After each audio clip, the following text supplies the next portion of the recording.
Yan, good morning po. Good morning. Shout out po sa inyo lahat. Yan, good morning, good morning. Pauwi na ho tayo. Medyo maalon pero okay lang.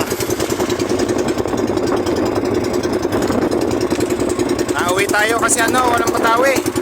Konti lang isda natin, mga 6 na kilo lang yata. Mula kahapon.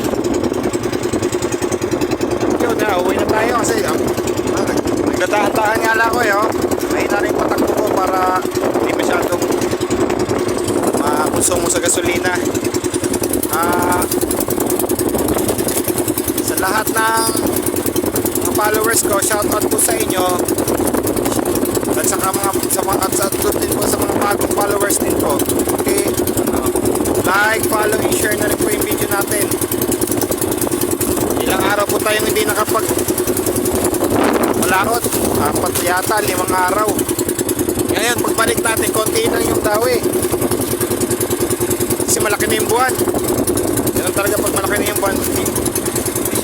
Hindi kumakain yung isda. Parang busog yata. Ayan Ito ako ni Uncle Val ng Salay, Val Plaza. Shoutout sa iyo, Uncle. At sa lahat-lahat, parang hindi pa natin siya shoutout Shoutout sa inyo lahat. Shoutout. Sige, yun lang po, bye.